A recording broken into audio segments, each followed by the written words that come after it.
My grandfather passed away last winter. The family fought over everything, his tools, his land, the little money he had left, but nobody wanted the cabin in Maine. It was old, falling apart, and buried deep in the woods where cell service dies the second you step off the main road.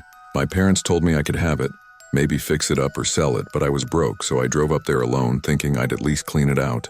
The cabin was exactly what you'd expect from a man who lived alone in the woods for 40 years. Dust thick on every surface, stacks of firewood by the door, jars of food dated back to the 90s, and the faint smell of smoke soaked into the walls. I was going through his things when I found the journal. It was hidden in a drawer beneath a pile of yellowed maps. The leather cover was cracked, the pages stiff, but the first line on the inside stopped me cold. In my grandfather's rough handwriting, it said, "If you stay in these woods, follow the 9 rules. If you break even one, you won't live till morning." I actually laughed at first. My grandfather was a strange man, always talking about how the woods weren't empty and how city people had forgotten how to listen. I figured it was just his way of messing with anyone who stumbled onto the journal, but part of me felt a chill crawl up my spine. Why would a man who lived here his whole life write something like that? I flipped to the next page, and there it was. Rule 1, underlined so hard it nearly tore through the paper. Never go outside after sundown. That was it. No explanation, no story, just that line. I remember setting the journal down and glancing out the window.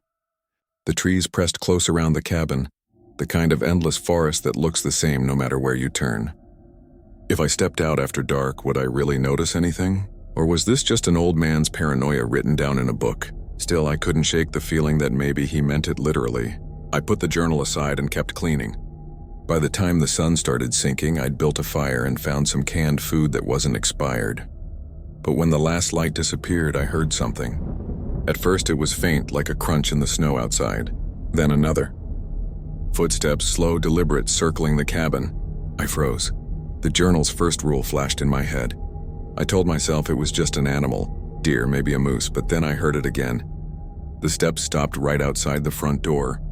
And then, clear as day, I heard someone say my name. Not shouted, not whispered, just spoken, like a neighbor calling you over. I nearly stood up, but my eyes landed on the journal lying open on the table. Never go outside after sundown. My chest tightened. Was I supposed to stay quiet? Should I answer back? My grandfather's handwriting suddenly felt less like rambling and more like a warning. The voice outside called my name again. Softer this time, almost pleading. I gripped the edge of the table, torn between opening the door and staying put. That's when the fire popped, the sound making me jump, and when I looked back at the door, the footsteps were gone. The woods outside fell silent again, heavy and suffocating. I didn't sleep that night. I just sat by the fire with the journal in my lap, wondering what other rules he had written and why he thought I needed them. Would you have opened the door? The next morning, I convinced myself the footsteps and the voice I heard were just tricks of a tired mind. The fire had burned low, the cold seeped in, and maybe I had dreamed half of it while fighting to stay awake. I almost wanted to believe that, but the journal sitting on the table told me otherwise. I flipped past the first page, half expecting to find more ramblings, but instead I saw Rule 2 written in the same heavy strokes. Never answer the whistling. I stared at it for a long time. Whistling? What the hell did that mean? Was there some crazy old man in the woods whistling to lure people out? Or was my grandfather talking about birds? It seemed ridiculous, yet after what I'd heard the night before, I couldn't dismiss it. My plan was simple. Clean out the cabin for a few days, gather what I wanted to keep, and leave before I lost my mind. But curiosity got the better of me. After breakfast, black coffee and stale crackers, I walked outside. The sun was high, pale against the winter sky, and the snow crunched under my boots. The forest was quiet, too quiet, like the kind of silence that presses on your ears. I checked around the cabin and found nothing unusual.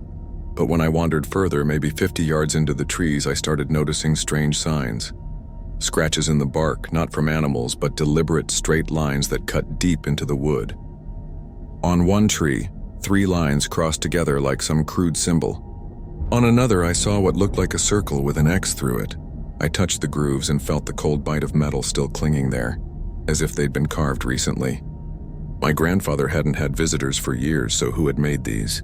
I thought about the journal again, about the way his handwriting seemed more like a warning than advice. Was he documenting something he'd lived through? Or something he expected me to face now. I didn't linger. The air grew colder and the clouds thickened. By late afternoon, I was back inside with the fire burning strong, trying to ignore the creeping unease. I read more of the journal, but most of it was blank after the list of rules. Just a few scribbles about weather and trapping. Still, the words never answer the whistling stuck in my head like a splinter. That night, I found out why. It started just after midnight. I was half asleep in the chair by the fire when I heard it. A low, clear whistle coming from the tree line. Not a tune, not random noise, but 3 notes repeated over and over. High, low, high. My eyes snapped open and I sat frozen. It didn't sound like wind or birds. It sounded like a person. I grabbed the flashlight and clicked it on, aiming it at the window. But all I saw were the snowflakes drifting past. The whistle came again, this time closer. High, low, high. My mouth went dry. I thought about Rule 2. Don't answer. That's all it said. But what did answer mean? Did it mean I couldn't whistle back? Or was I not supposed to acknowledge it at all? My heart raced. The sound circled the cabin, moving from one side to the next. I followed it with the flashlight, but nothing was there. I clenched my jaw and tried to stay quiet. Then it changed. The whistle slowed down, almost hesitant, like whoever or whatever was out there was waiting for me. And then, clear as day, it shaped itself into something I recognized. It was a tune my grandfather used to whistle whenever he worked on his traps. My stomach dropped. Was someone mocking me? Or had he known this would happen? I stood gripping the flashlight so tight my hand ached. The whistle came again, but this time it was right outside the window. Without thinking, I whispered, "Who's there?" The sound stopped. Dead silence. I realized too late I had broken the rule. My voice, my breath had answered. The silence stretched for what felt like minutes. My pulse thudded in my ears.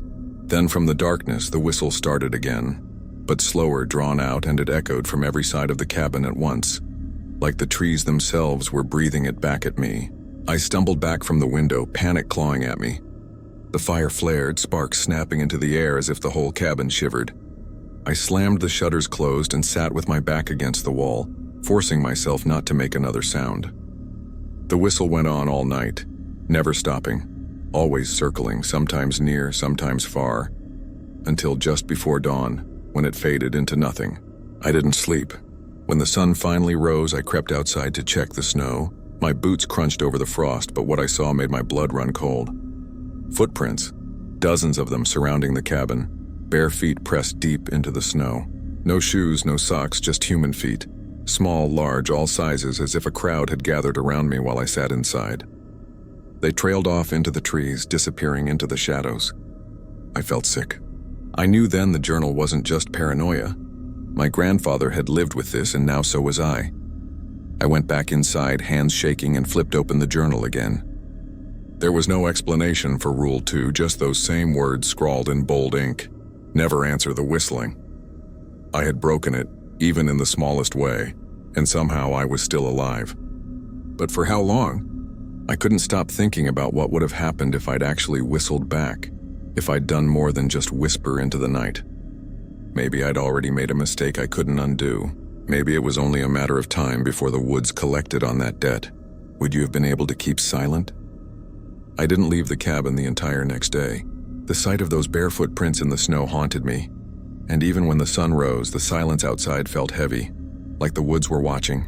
I boiled some water on the stove and sat by the table with the journal, forcing myself to keep reading.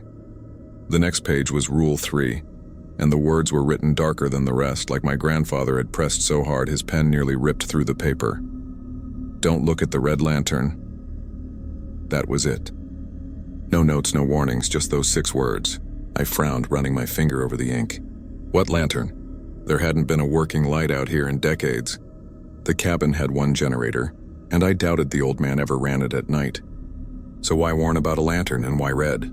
As if to test me, the day passed with no sound, no footprints, no whistle. It was almost peaceful, but that made me more nervous than anything.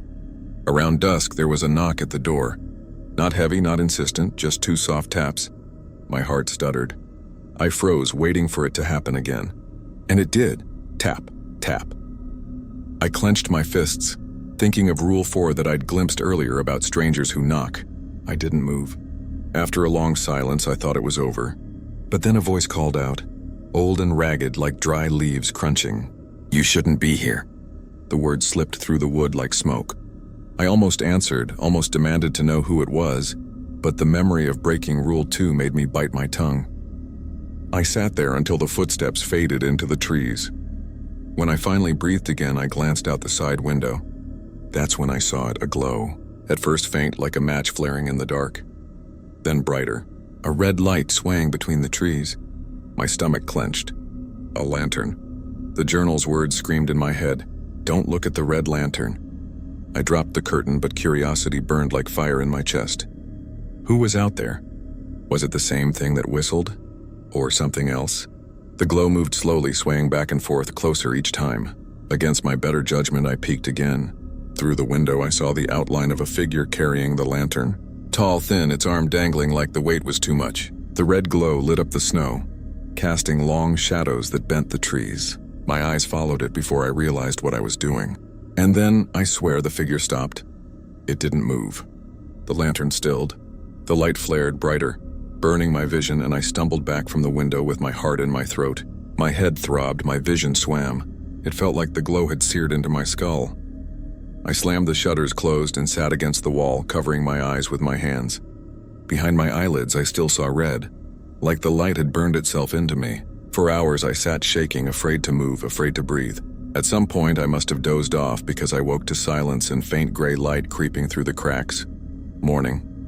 The first thing I did was grab the journal. I searched for more notes about the lantern, but there was nothing. Just those words repeated at the top of the page like a curse.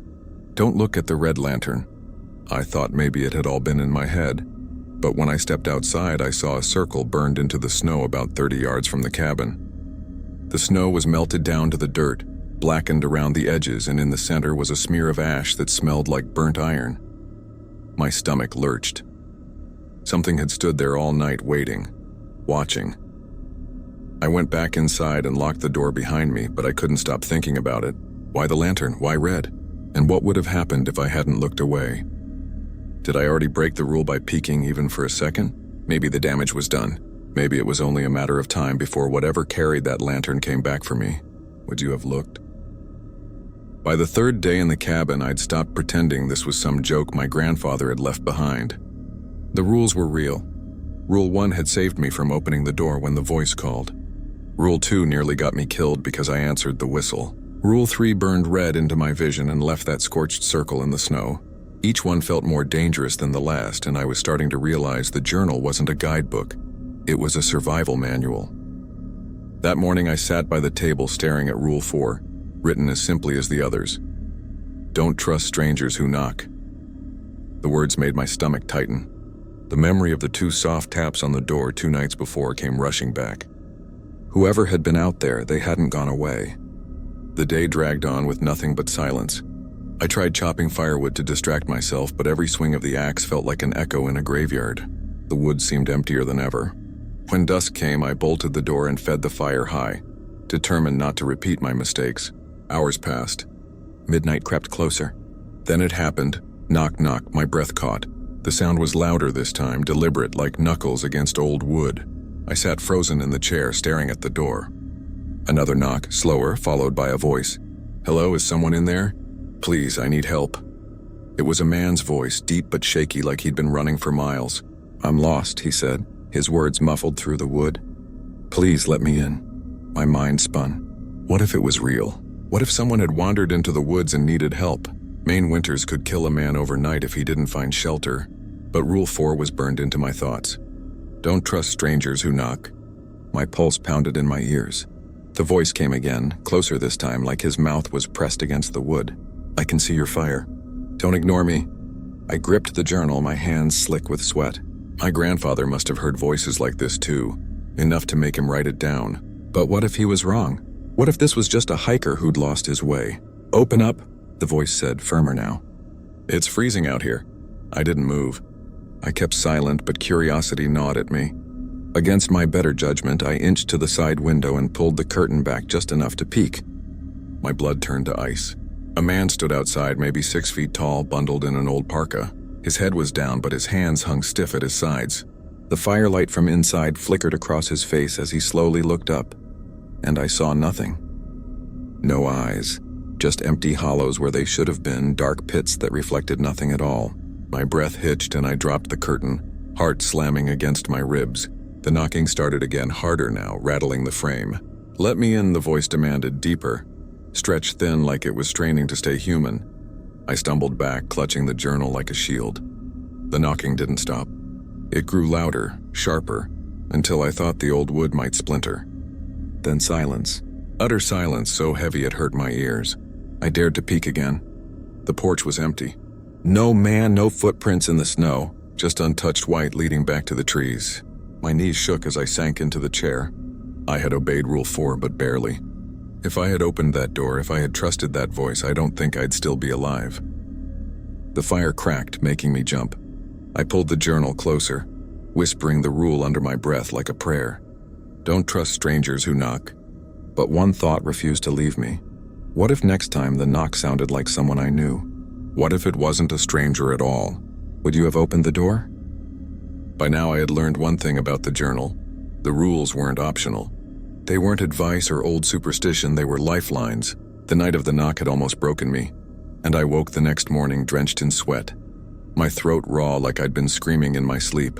Rule 4 had held, but I knew there were 5 more to go, and each one felt like walking deeper into a trap my grandfather had left behind. Rule 5 was waiting for me on the next page, written in the same heavy hand. If you hear your name, don't respond. That one stuck with me all day. I kept repeating it as I moved around the cabin, feeding the fire, chopping more wood, even when I boiled water on the stove. It seemed simple, but so did the others, and they had all turned deadly when the sun went down. My name is Daniel, and I kept thinking about how natural it is to react when someone calls you. The woods were empty, or so I thought, but what if something out there could mimic a voice? The thought made my stomach knot. By late afternoon, the wind picked up. It howled through the gaps in the cabin walls, carrying with it strange sounds that made me feel like the trees themselves were whispering. I tried to keep my head down, reading the journal over and over, looking for hidden details, but it never said more than a single line for each rule. My grandfather hadn't explained why, only what. That night, the silence outside felt heavier than usual. The fire popped, shadows moved across the walls, and I felt watched even with the curtains drawn. It must have been close to midnight when I heard it. At first it was faint, carried on the wind like a trick of the night. "Daniel." My blood ran cold. I froze, listening hard, thinking maybe I had imagined it. Then it came again, clearer this time, low and drawn out. "Daniel." The voice was my mother's. It wasn't possible. She was hundreds of miles away, safe in her own home. Yet it was her tone, the exact way she used to call me for dinner when I was a kid. My throat tightened. Every instinct screamed to answer, to shout back that I was here, but the journal's words burned in my mind. "Don't respond." I sat on the edge of the bed, fists clenched, whispering, "Don't respond," to myself over and over. The voice called again, softer this time, almost pleading. "Daniel, please." I pressed my hands over my ears, rocking back and forth, but even then the sound slipped through, perfectly clear. It wasn't muffled by the walls. It was inside the cabin with me. My breath stuttered.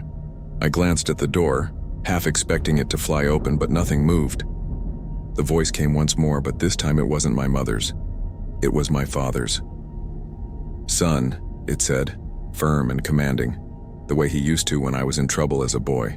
My chest ached and I bit down on my lip hard enough to taste blood. They weren't real. They couldn't be. Rule 5 told me exactly what was happening, and I had to trust it. Don't respond. For what felt like an hour, the voices circled me, shifting from one familiar person to another. My sister, my old friend from high school, even my grandfather himself. Each one called my name, begging me, demanding me, coaxing me, and each one was more convincing than the last.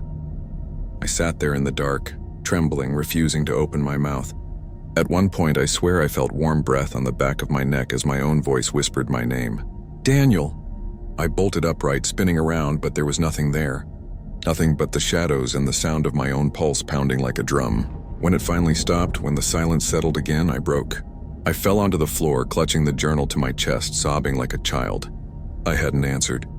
I had obeyed Rule 5, but I knew, deep in my gut, that this wasn't the last time I would hear it. The rules weren't just about survival, they were tests, each one harder than the last. And now the woods knew my name. Would you have answered if it sounded like your mother? The morning after the voices nearly broke me, I sat at the table staring at the journal like it was the only thing keeping me tethered to reality. Rule 5 had nearly snapped my mind in half, but I had survived by staying silent. The fire still burned, my body still moved, and yet I felt less human than the day before. Each rule didn't just warn me, it took something from me. And now it was time to face the next one. On the crinkled page, written just below Rule 5, was Rule 6. Don't step past the creek. At first, it sounded almost laughably simple. There was a shallow creek just north of the cabin, maybe 20 feet across at its widest point. The kind of thing you could jump without breaking stride. I'd passed it during my first day chopping wood.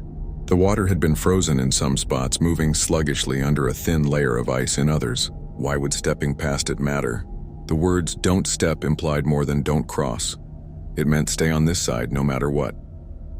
I tried to distract myself with chores, stacking wood, boiling coffee, writing down every detail of the nights in my own notebook so I wouldn't forget, but the words kept repeating in my head. Don't step past the creek. The more I tried to ignore it, the stronger the pull became. Like the rule wasn't just a warning, but a dare. That afternoon, I stood at the edge of the creek. The snow had thinned here, the water pushing hard enough to carve through the ice. My reflection stared back at me, pale, exhausted, eyes hollow from too many sleepless nights. Across the creek, the trees grew denser, darker, almost unnatural in how they seemed to swallow the light. It felt like staring into another world.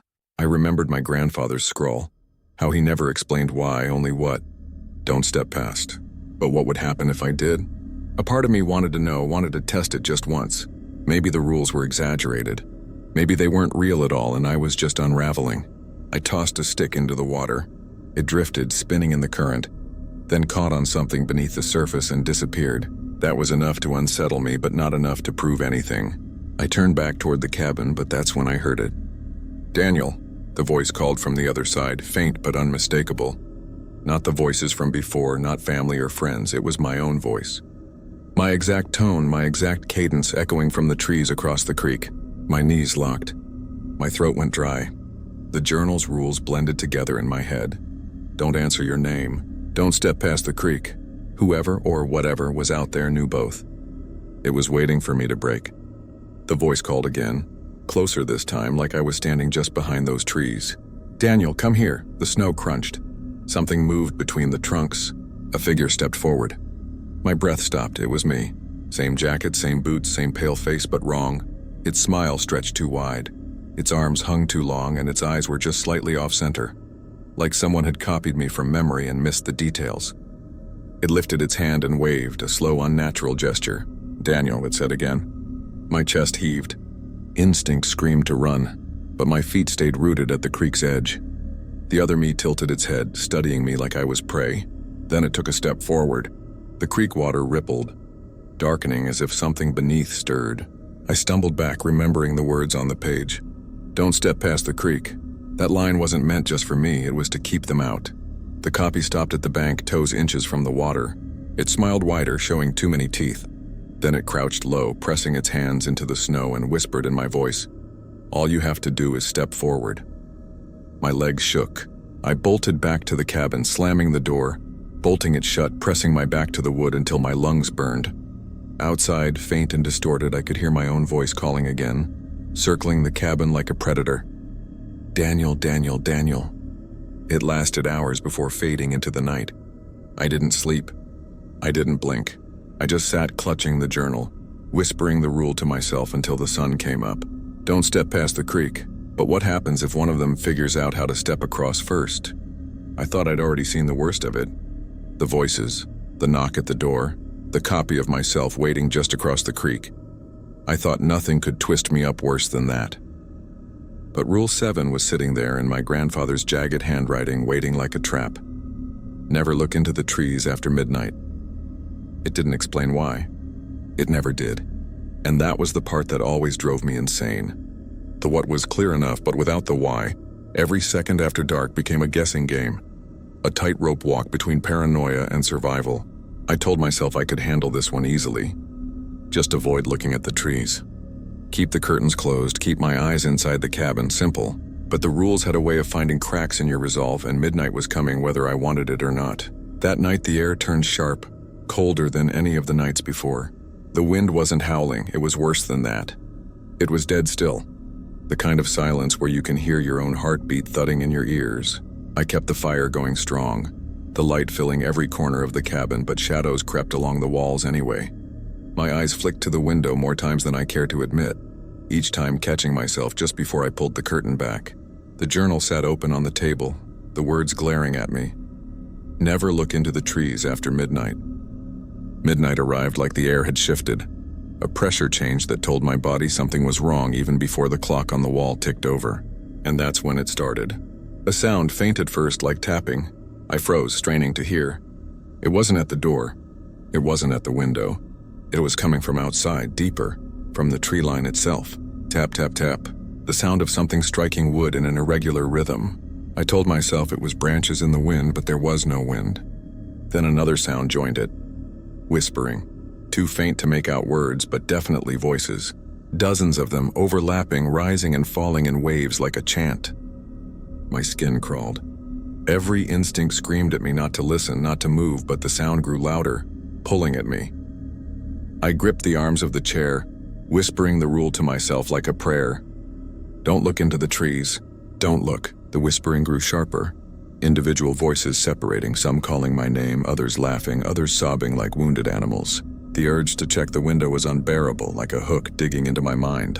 It wasn't just curiosity, it was compulsion. My hands shook as I tried to focus on the fire, on the journal, on anything that wasn't the window, but the pressure kept building, like the room itself was tilting me toward the trees.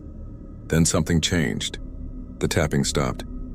The whispers stopped, and in the silence I heard it.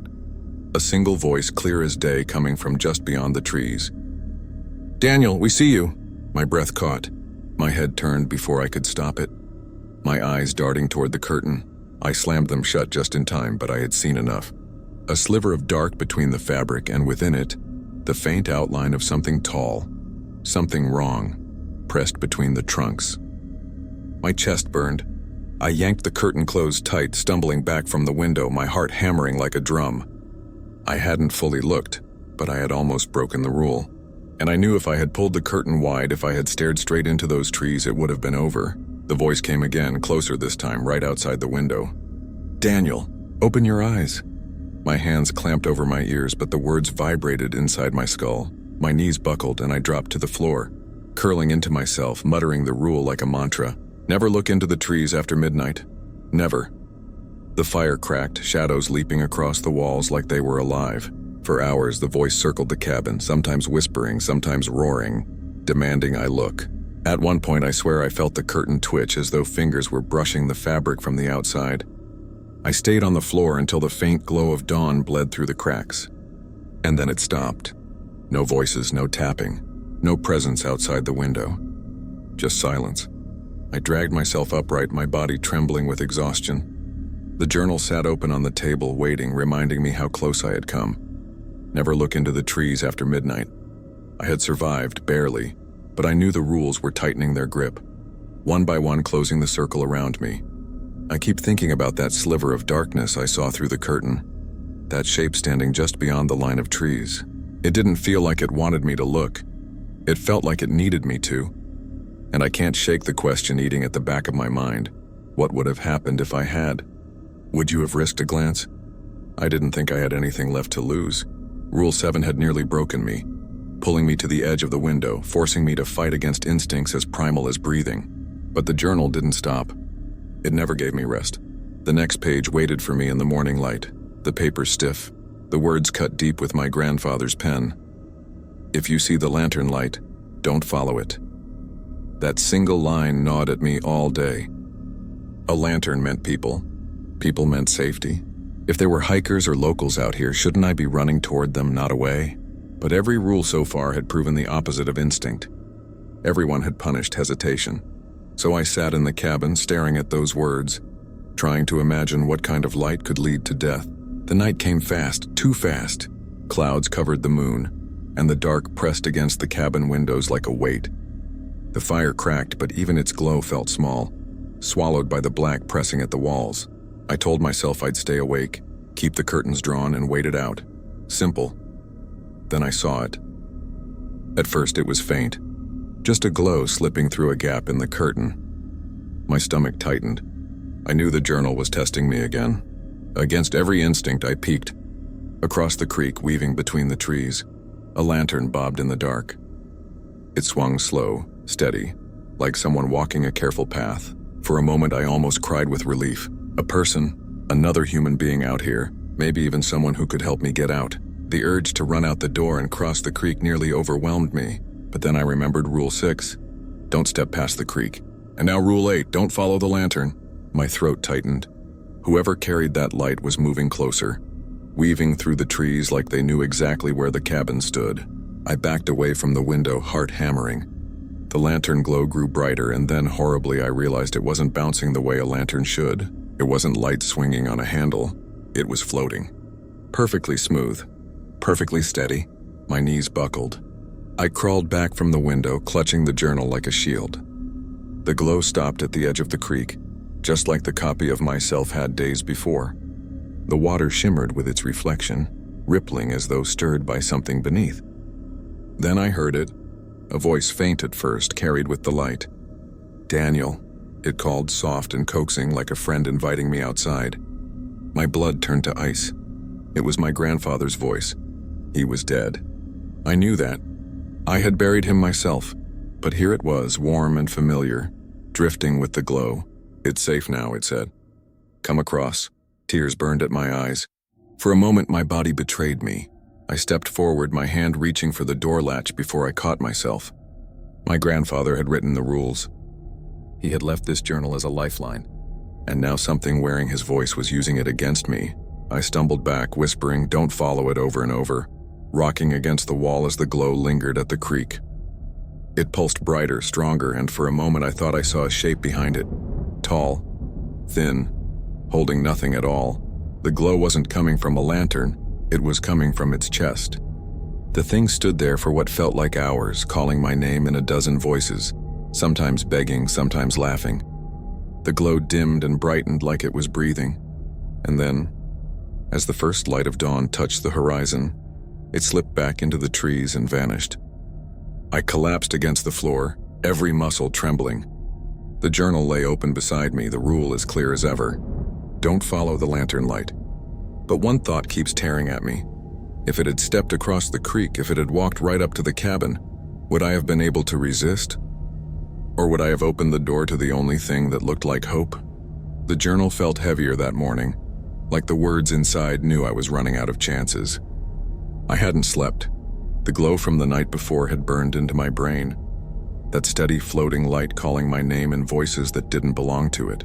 I thought Rule 8 would kill me, but somehow I made it through. And now, with my hands shaking and my throat dry, I flipped to the last page. There it was, scrawled in my grandfather's unsteady hand. Rule 9. If you break a rule, make sure you don't survive the night. My stomach dropped. I read it again and again, trying to make sense of it. All the other rules had been about prevention, about surviving by avoiding mistakes.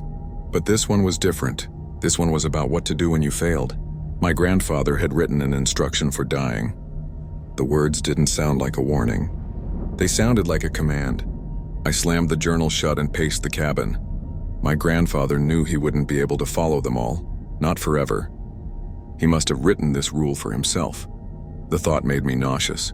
Did he follow it? Or had he broken one and failed to end it quickly enough? I forced myself to open the journal again. Beneath the rule, faint and almost erased, was another line. If you live after breaking one, they'll take your place.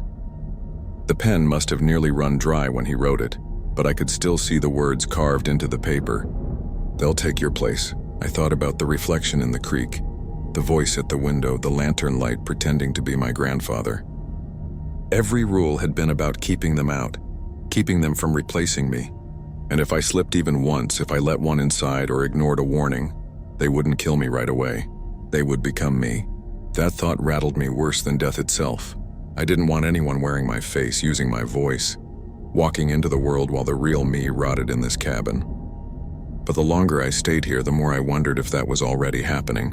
What if one of those rules I thought I followed wasn't enough? What if something had already crossed and I just hadn't seen it yet? What if the thing writing these words now wasn't me? That's when I heard the knock, slow, steady. 3 sharp raps against the cabin door. My skin went cold. I knew better than to move, better than to answer. Rule 4, don't open the door after midnight. I repeated it in my head like a prayer. But the knock came again, louder this time, shaking the wood. "Daniel," a voice said, my voice. The sound nearly ripped me apart. It was me outside calling to myself. "Let me in. You don't have to be alone in there." My breath caught. My hands itched to reach for the latch.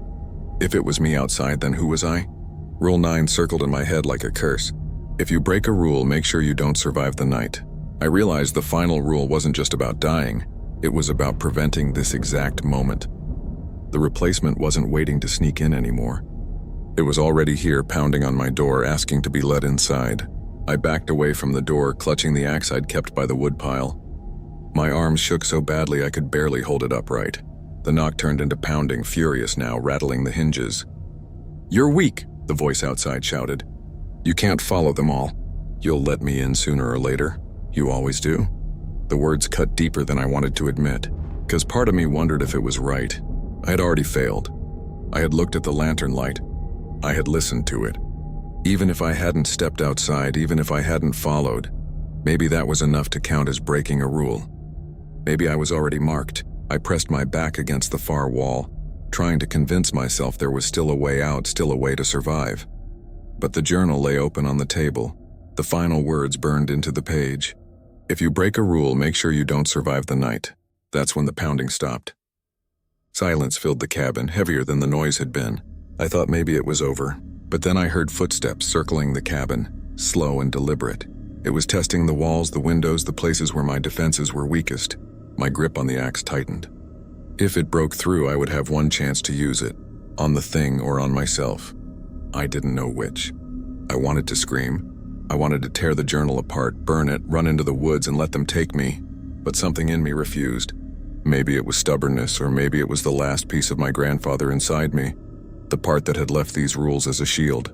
I wasn't going to make it easy for them. The footsteps stopped at the back wall. For a long time, nothing. Then from the shadows near the window, a face pressed against the glass. My face, smiling, it didn't knock. It didn't call my name. It just stared, its mouth curled in a grin that wasn't mine. My body froze, every instinct telling me to run. But where could I go? The creek was death. The woods were crawling with voices. The light was waiting to trick me. And now my own face was hunting me from the outside. The final rule was clear. If I had already failed, there was only one way to keep the world safe. The axe felt heavier in my hands and the decision clawed at me, but I didn't lift it, not yet. I wanted one more night, one more chance to prove the journal wrong, or maybe just one more chance to admit it was right. I don't remember falling asleep, but when my eyes snapped open, I knew it wasn't because of rest. The cabin was too still. The fire had gone out, the air freezing against my skin, and my first thought was that I had missed something, that the face at the window had found its way inside while I drifted off. My hand shot to the axe, the wood cold and slick with sweat. I scanned the corners, every shadow stretching too long, but nothing moved. Then I saw the journal on the table, the final page still open, Rule 9 staring at me. "If you break a rule, make sure you don't survive the night." The words hit harder now because I realized I had already failed. I had looked at the lantern light, listened to it, even let it draw me to the door. Maybe I hadn't followed it into the woods, but I had listened, and that had to count. That had to mean I was marked. Which meant the thing outside wasn't leaving. It wanted my place. A sound shattered the silence. Not a knock this time, a scrape. Wood against wood, claws or nails dragging along the back wall of the cabin. It circled steady, patient, like it knew I had nowhere else to go. I gripped the axe tighter, my chest heaving, and for the first time since I found this journal, rage bubbled through the fear. I was tired of being hunted, tired of reacting, tired of waiting for the next rule to tell me how to stay alive. If it wanted me, it could come and try. I stood and moved to the door. My legs shook so bad I almost collapsed, but something in me pushed forward. I pressed my ear to the wood. Silence. Then, low and mocking, my own voice whispered from the other side. "You can't follow them forever." My stomach lurched, but I yanked the latch and threw the door wide anyway. Cold air slammed into me, and there it was, me, standing 10 feet away in the clearing, the pale glow of dawn just touching its shoulders. It smiled the same way it had at the window, lips curling too wide, eyes locked on mine. No lantern this time, No trick light. Just me waiting. I lifted the axe and stepped onto the porch. Every rule screamed in my head, telling me not to go beyond the threshold, not to cross into its ground, but I did anyway. If I was already marked, the rules didn't matter anymore. It tilted its head, curious, almost amused, and whispered, "Finally." I ran at it, the axe high above my head, and for the first time in days I felt like I was the one making the choice. But the swing never landed. The figure blurred, a smear of light and shadow, and suddenly it was behind me, standing at the open cabin door. My heart stopped. It was inside. My body moved on instinct. I spun and threw myself back through the doorway, crashing into the table and sending the journal sliding across the floor.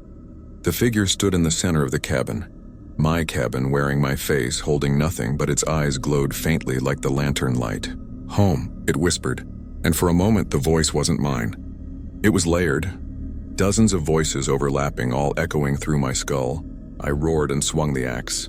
The blade connected, slicing into its shoulder, but instead of blood, a black mist spilled out, curling and hissing like smoke. It staggered but didn't fall. It laughed. The sound was broken, jagged like glass grinding against metal. I swung again, desperate, hacking at its chest, its arms, but every strike spilled more of that smoke, the body flickering like a bad reflection. And then its hand shot out, grabbing the handle of the axe. The strength in it was inhuman. It wrenched the weapon from me like I was a child, tossing it across the room. The axe buried itself in the wall. "You can't kill what you already are," it said. My knees buckled. My throat closed. The journal lay on the floor, pages splayed. Rule 9 staring at me from the torn paper. Don't survive the night. I realized then what my grandfather had meant. You couldn't fight them. You couldn't win. The only way to keep them from taking your place was to end yourself before they could. But I couldn't. I wasn't ready. I backed away, scrambling for the axe, but it was too far. The thing, my double, stepped closer, smoke curling from its wounds, its grin spreading wider with each step. "Give in," it said. "No one will know. No one will care. I'll walk out of here and live the life you couldn't." I felt my back hit the wall. My hands searched desperately for anything, and they closed around the lantern I'd kept near the hearth. I didn't think. I smashed it against the floor. Flames roared to life, the oil spreading across the wood, fire catching fast. The figure stopped, its grin faltering for the first time. Smoke met smoke, black against orange, and it hissed, retreating a step.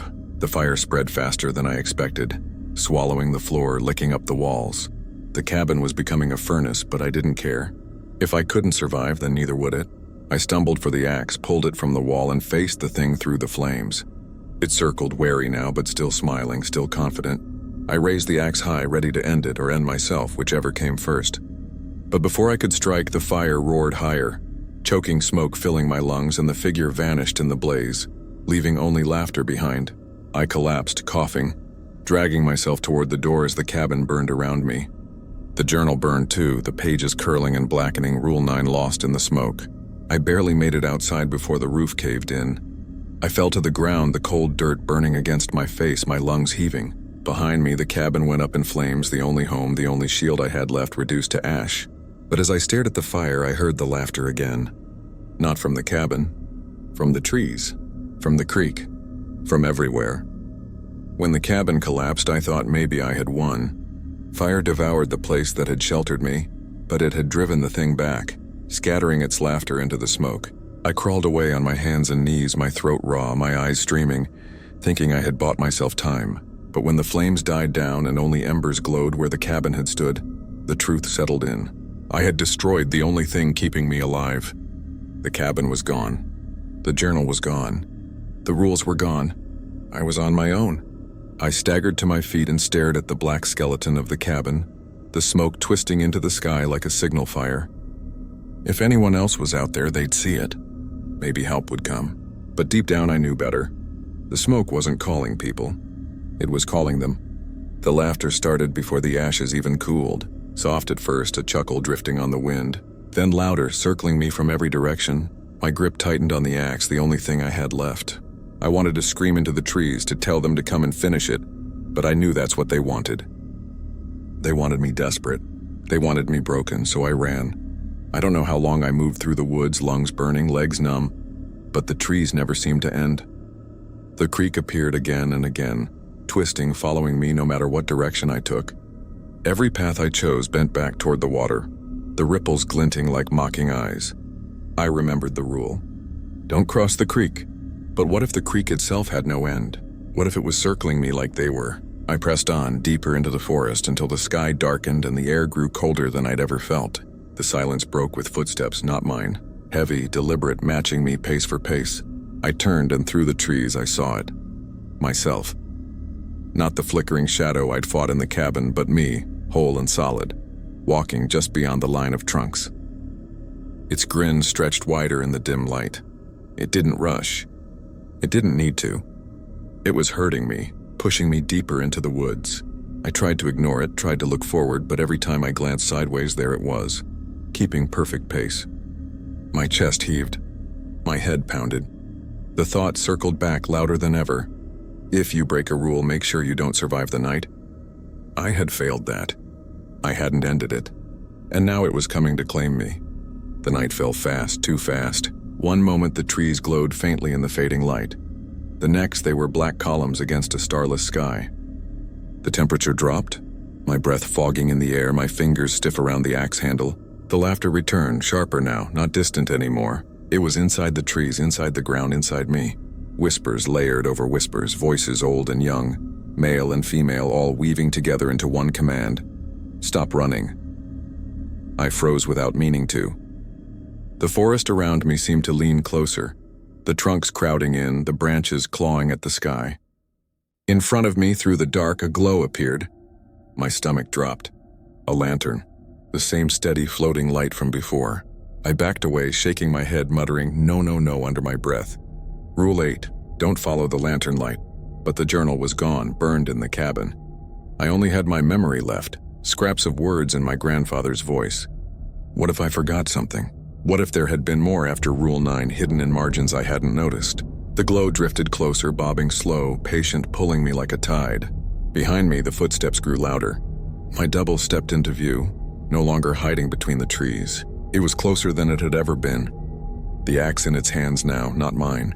My breath caught in my chest. That was my weapon, my only defense. And now it carried it like it belonged.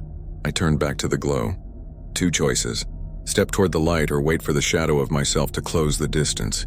I wanted to drop to the ground and give up, let the forest swallow me. But some spark of survival forced me forward. Not to the light, not to the creek, just deeper, into the black between them where neither rule applied. Branches clawed at my arms, tore at my face, but I pushed on until my legs gave out. I collapsed against a fallen log, lungs screaming, vision swimming. The laughter quieted, replaced by something worse. Silence. I couldn't see the glow anymore. I couldn't hear the footsteps. For a moment I thought maybe I'd lost them. Maybe I'd found some pocket of the woods where the rules didn't reach. Then a voice whispered in my ear. My grandfather's voice. "You can't run from them, Daniel." Not anymore. I spun, swinging the axe wildly, but there was nothing there. Only trees, only shadows. My chest heaved as I sank to my knees. I thought about the final rule again, the one I hadn't followed. I wondered if this was the price, not death, but being hunted until I broke, until I let them in. The wind shifted. Through the trees I saw something move. Not a glow this time. Not a reflection. A structure. My heart leapt. A cabin. Not mine, this one smaller, leaning, its roof sagging, but real. Smoke curled faintly from a stone chimney. I stumbled toward it, half crawling, half dragging myself, praying it wasn't another trick. The closer I got, the more real it looked. Wood damp with age, door hanging crooked. But inside I could see firelight flickering. For the first time in days, hope flared in me. Maybe someone else had survived out here. Maybe I wasn't alone. I reached the door and shoved it open. The warmth of fire washed over me, but the sight froze me in place. On the table in the center of the room lay a journal. My grandfather's journal. Open to the first page, and sitting in the chair beside it, head bowed, was a figure in a flannel shirt. Its skin pale, its hands folded neatly on the wood. When it lifted its head, I saw his face. My grandfather's. He smiled at me, but his eyes glowed faintly like the lantern light. "You broke the rules," he said softly. "Now you belong to them." The man sitting at the table wasn't my grandfather, but everything in me wanted to believe he was. The flannel shirt, the lined face, the way his hands rested on the wood like he was waiting for me to join him. It all matched too perfectly. But the glow in his eyes gave it away, faint but steady. The same light I had seen in the woods, in the lantern that wasn't a lantern. He tapped the journal with one finger, the sound sharp and steady like a clock ticking down. "You read the rules," he said. His voice was calm, quiet, but it cut through me. "You followed them mostly, but you broke one, didn't you?" I opened my mouth, but no words came. My throat was dry, my chest tight, and the only sound that escaped was a whisper. "I didn't mean to." He smiled, but it didn't reach his eyes. "No one ever means to. That's why the last rule exists." He pushed the journal toward me. I hesitated before stepping forward, my legs trembling, my axe heavy in my hand. The pages were blackened at the edges, like they had burned but not fully, yet the words were clear. Rule 9 glared at me again, darker, deeper than before. "If you break a rule, make sure you don't survive the night." I swallowed hard. "Why? Why does it matter?" His smile widened, the glow in his eyes brightening until it hurt to look at him. "Because they don't want to kill you. They want to be you.